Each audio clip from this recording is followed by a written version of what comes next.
Greetings. Welcome to a live super wolf moon New Year's collective energy tarot reading. I'm Anya, aka the Hayoka, and I decided I'm gonna jump into 2026 with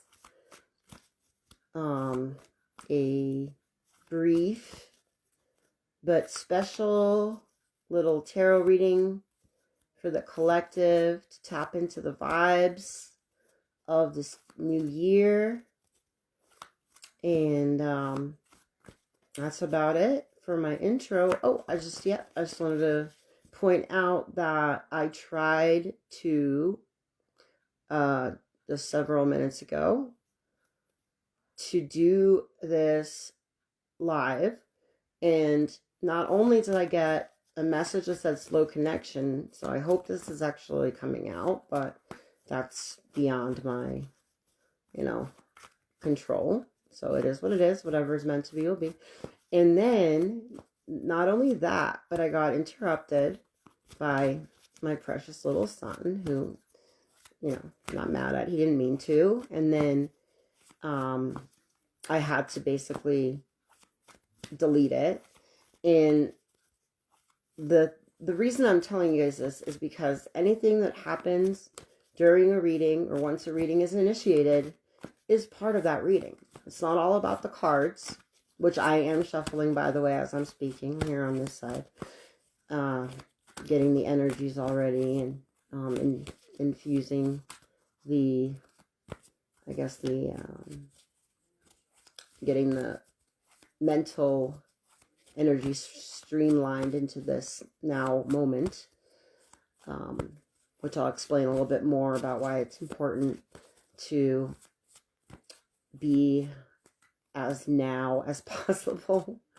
But anyway, so those disturbances are part of that reading. So what does that mean, or what could it mean, is that there might be a lot of challenges or obstacles that we're facing collectively, but individually in different ways, obviously. So there's hurdles on the path, but that doesn't, obviously don't let that stop you from doing what you really want to do, what you're meant to do, what your heart wants. So, because I was really excited about doing this reading. I haven't done a live tarot or oracle or any kind of reading in quite a while, and to be honest, I'm pretty nervous about it and all of that, right? And so these interruptions is kind of symbolic, I think, of perhaps the energy right now being that of people wanting to kind of like live their, make steps into realizing their dreams, or creating something that they are passionate about or destined to create, or however you want to look at it. And there's some kind of interruptions. I think I already said that, and I'm repeating myself, but I do want to point out that I've got some symbology here with my crystal ball, symbolizing this really luminescent supermoon. That's why they call it the supermoon. Sometimes full moons, not all full moons are referred to as supermoons. This one's like very bright and huge, and so when you look at it, it's it looks and feels much more powerful than regular full moon. So the impact is not just visual, but is on every plane. The energetic as well as the physical, because everything is interconnected very intricately, and whatever happens in the energetic world is translated into the physical. All right, but not to get off track, I also have my little howling wolf here. The wolf moon, the wolf howling at the moon. So, symbology, and then this whatever, this little tapestry here is got the moon phases and the full moon right here. So yeah, so some symbology there. And what's the other thing I wanted to say? I'm gonna do a little past, present, future little layout. But what I do want to mention before I pull those cards is that, you know, linear time, we exist within linear time. Well, time doesn't even exist. It's something that we've created in order to measure and navigate our third density environment. And for us, time travels in one direction. It's linear. You know, it travels like from right to left, or I don't know how you would even explain it, but like past, present, future. But beyond the veil, or on the other side, or above and beyond, however you want to phrase it, there is no time. There's just the now. There's just this now moment. It's an eternal, infinite now moment. It's time is not linear. It doesn't even exist. So, and time and space are one thing. So when we do a past, present, future basic read, it's important to understand that we're translating it into we're speaking in the language of linear time, which does exist for us on a certain, because we did create it in order to navigate our environment, to measure change throughout the day, and in order to it's a tool essentially. But in the past, present, future read, it's with the past energy, it's sort of like the foundational, what energies are influencing this now moment, which is going to be whatever card symbolizes the present energy, and then the future, so-called position, whatever card symbol, whatever card symbolizes, that's what the cards are symbols, falls into that future position. It pretty much symbolizes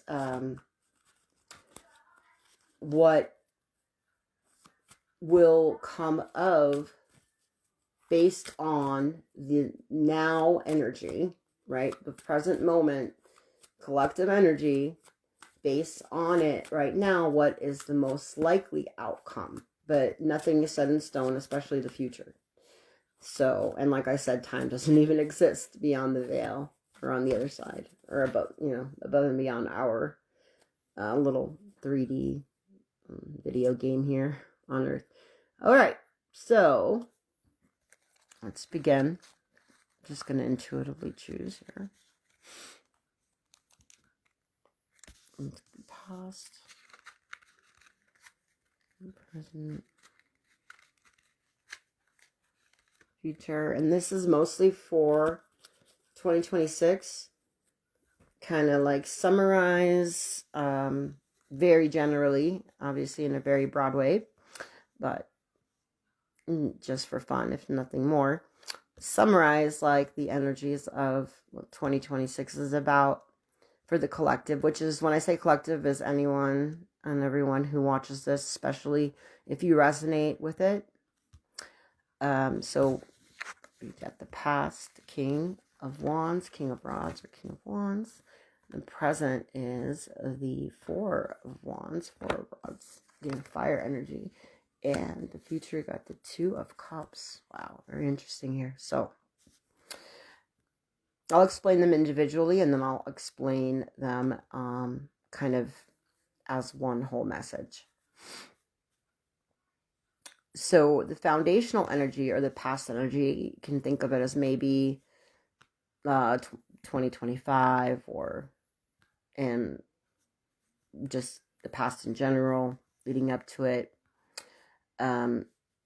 There's a lot of this is a king, so it was a time of having to take very firm action to engage in a lot of physical movement, like be very active in whatever was you're actually doing. So putting all of your energy into whatever it was that you were involved in your personal life, your professional life, all areas of your life, to be very having just having the necessity to have that power. Power is an important aspect of having the power to reign over whatever it is, like here, say, symbolically, like reign over your kingdom. And the King of Fire is someone who takes bold and inspired action. So, so this is a very intense and powerful energy. It's not like a soft and like flaky type energy. This is very it's just an energy of action and power, and basically somebody, so it could represent like you as a person and the energy that you were carrying, feeling the need to there could be some ego involved, feeling the need to show that you are capable of taking certain actions, to look a certain way, perhaps to make certain things happen in your world, to be in charge of all of that, to base your maybe personal worth or value around what you are able to do, how much control perhaps you have over, or how much agency you have, how much power you have maybe over others, or just within your realm, within your world. So taking this firm and decisive actions, this is like a summary of the past energy. So in the now moment, this is a 4, so this is like stability, but a 4 of fire. So this is a King of Fire, is a 4 of fire, and the 4 typically represents stability. And this 4 is reversed, so this is kind of a shakeup in stability. So this King of Fire in the same element here of fire. So this is upright. It's almost like could represent his like little kingdom. I know it's like a sand castle, but just for analysis sake, you say that okay, this is the king. This represents his kingdom. And you can translate that into your your home, your profession, your business, whatever it might be. That however it is specifically in your story, your personal story, and it's no longer within your own control. Like it's not how do I say, it's not necessarily a shakeup, but like the sandcastle, right? You see here, it's like it's almost like as if a wave or wind or something has toppled it over, and there's the structure of it is no longer standing the way it used to. So this the power of the past, the power that you have had in the past no longer works in the present. This is like, if you want to summarize it in one sentence, maybe. So whatever you recognized as your personal power, it could be more than one thing, of course. Whatever wherever you felt actual powerful, and that you could make changes, that you could actually, that you had the agency within which to control your environment, your world, your kingdom, I'm just using metaphors, right?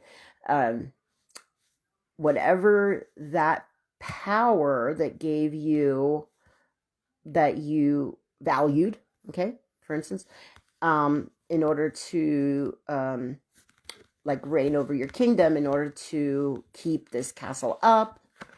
You can see this could, for example, this little thingamabob here almost reminds me of like a wedding, like a couple getting wed under something that looks like this little structure.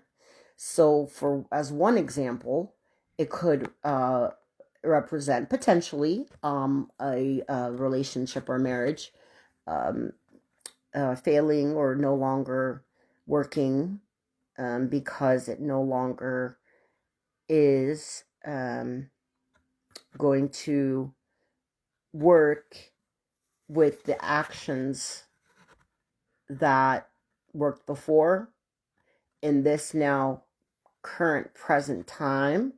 These actions or this type of power, this type of ability, this type of movement. This fire is all about movement, and it's like doing, it's just actions, is no longer going to hold up this kingdom or this marriage.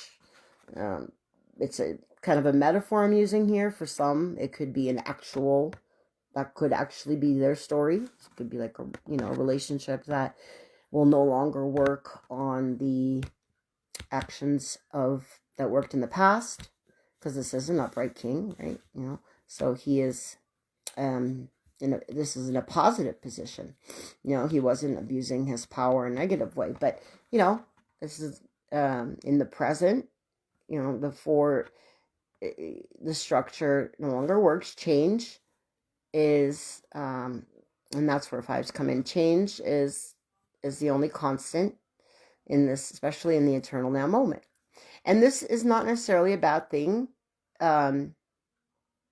because as we see here, the energy that will be built up to in the future, if given this dynamic here of the energy, and in this present with the Four of Wands reversed, is fours lead to fives, which fives are always about change.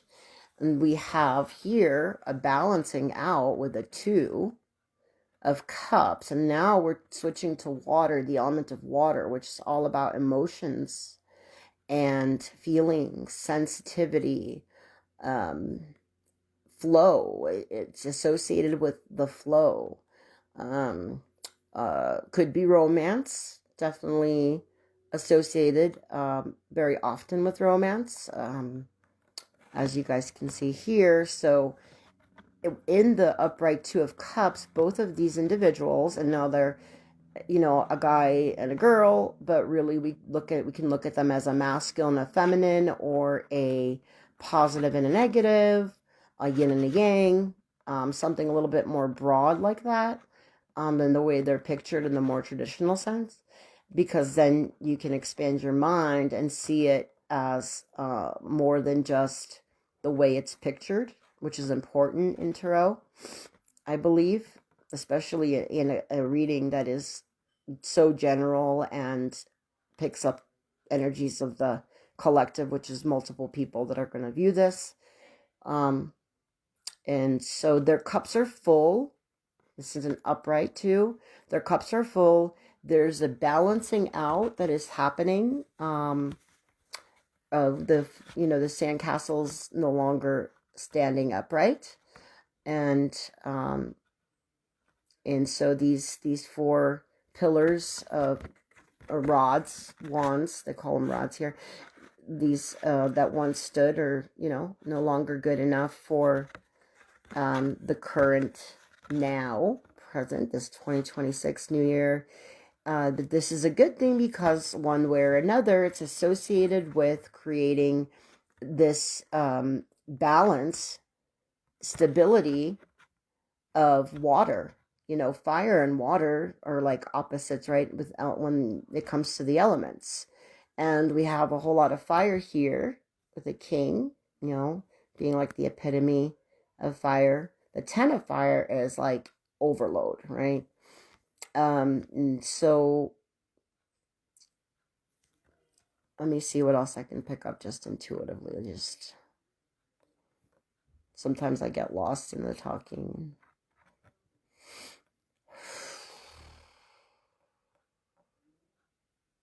Oh yeah, so what I was starting to mention is that the cups are full, which is a sign that each individual has a full cup to give, meaning they can fill their own cup. They don't need to look outside of themselves to anyone else or whatever else to fill their cup, meaning their emotions, their so for example, someone with an empty cup or a cup that's got very little in it would be someone who's extremely lonely and not emotionally fulfilled by themselves, can't enjoy their own company, needs somebody, just anybody to be there because they're not emotionally balanced, fulfilled, or happy, is not in emotionally mature, maybe. So with a full cup is an indicator of emotional maturity, fulfillment within thyself, self-love, absolutely self-love. So who are people that love themselves? People who can take a honest look at themselves. I'm seeing like someone looking at themselves in the mirror and liking what they see, whatever that might be. But that's representative more so of someone looking within themselves as well as their actions, the way they feel and think on the inside, as well as the actions they take on the outside, and how they feel about that and what they think about that, whether they have that self-respect, whether they have that what they honestly think about their life choices and how they choose to spend their time and the way that they think, and you know all of that good stuff about self-love, self-respect, the way they view themselves. And the thing too is that it's okay just to be where you're at. It if there's a part of oneself that like you recognize, that one recognizes as something that they don't like about themselves and want to change, that is emotional maturity still, even though there's some kind of aspect of oneself that they don't like, that they feel does not resonate with them anymore, even if they still haven't changed that thought pattern, which is typically associated with an emotional pattern, and then thoughts and emotions combined lead to certain actions for the most part, one way or another. So so just because someone might not be in their ideal self at a certain time in space, because life changes and we adapt to it or not, depending on the circumstances. You change, like I was saying, change is the only constant in this eternal now moment, which is important to understand with this like past, present, future type reading. But so it's almost like I get this feeling like the future is now. This is already, this is coming into balance. This 2026 year, I've read about this being like a 1, 1, and 1 numerologically. So it's like brand new, fresh start with initiative and letting go of the past, um, things balancing out. You can see this even as like your own self, your right side, your left side, like of your brain too, like like the creative side and then also the logical side, or whatever, like Carl Jung, the psychoanalyst, the anima and the animus, the um, masculine side and the feminine side of each person, soul, or however you want to see, balancing out, and someone coming into balance with their emotions as well as their so their emotional side and their logical, mental side as well. So this is just a really nice energy to tap into, to look forward to.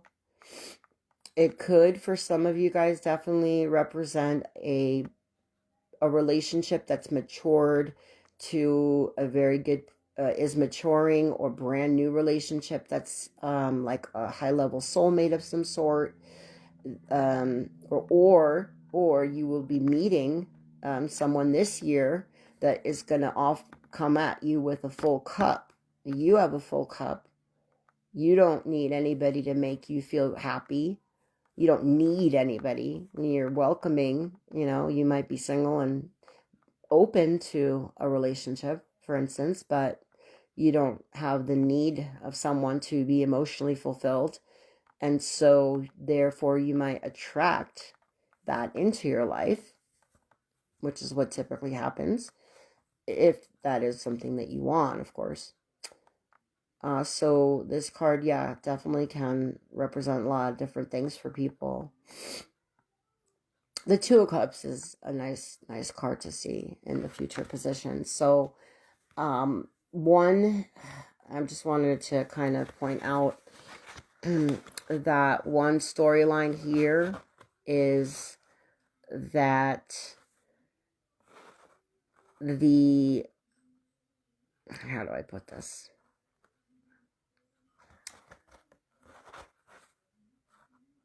Like if you want to look at it from perhaps like a relationship or marriage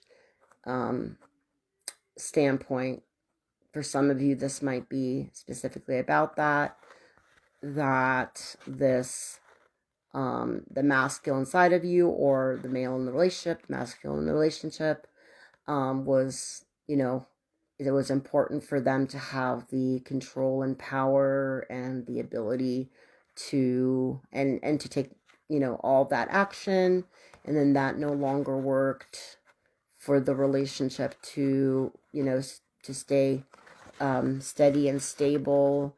And so that way, that didn't work out in that sense, and therefore it opens up for a new relationship or something to that effect. Or it could be the opposite way around. Someone stepped into their power and was able to, because they stepped into their power, they were able to set the boundaries that they needed to set. And, once that happened, then, your castle of sand, is not very strong anymore. It can't, your boundaries are stronger, something. I don't know. I'm just talking in metaphors now, but this does speak to relationships changing and shifting. Absolutely. But you also look at it as your inner self. You're taking more action in your life. So what doesn't work will balance out in this coming year, because you're more in tune with your emotions, because you are become more balanced, coming into more balance within, maturing emotionally more, attracting other people who are also emotionally mature, or just focusing more on you know, feeling and being in the moment, and joy, bringing joy instead of just like, you know, do, and, you know, equating productivity with happiness or something like that, instead of real feelings, true fulfillment, self-love. Because when you love yourself, then you can love another fully. All right, I think that's about all I have on this combination here. I wish you all beautiful, blessed, happy, joyous, peaceful new year. And check out High Yoga Divination. Everyone's first reading with me is free. You just click on High Yoga Divination on my, I think you go to About or something like that, and I have a page, and you can press book now or just contact me through Messenger. All right? Namaste.